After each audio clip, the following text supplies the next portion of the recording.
A dangerous trend picking up speed on American roads. Pedestrian deaths are increasing at an unprecedented rate. In Colorado, pedestrian deaths increased by 12% last year, reaching an all-time high with 128 pedestrians killed.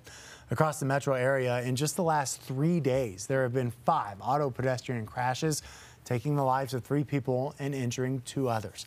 Only one of those drivers has been caught. Your reporter Alan Janae spoke with the friends of one of those victims today.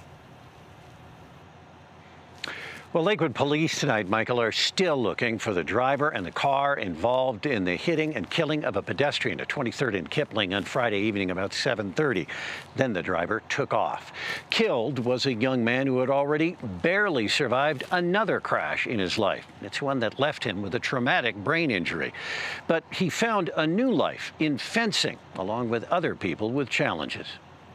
There is a wall at the Denver Fencing Center where Jatea Taylor looks at the photographs of Terry Engdahl, including the one where he placed 3rd in the Nationals of parafencing. It's not that his life was cut short. It's not that his mother lost a son, the father lost a son. It's not that I lost a teammate.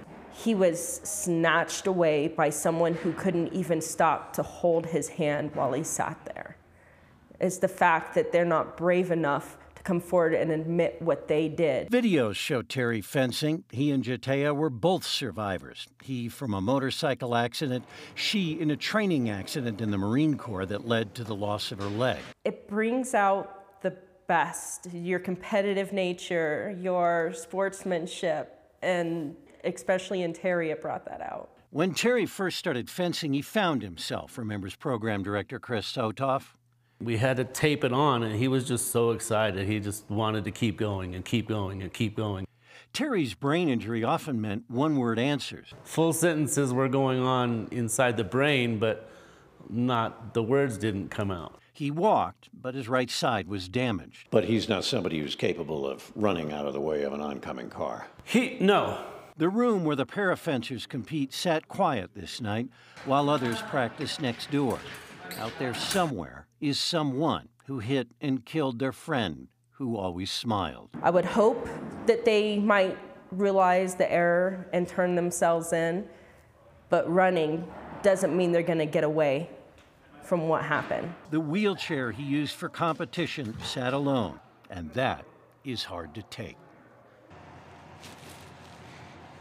Now, you will see on message boards around town information. They are still seeking this car, a 2014 Camaro. It is black in color.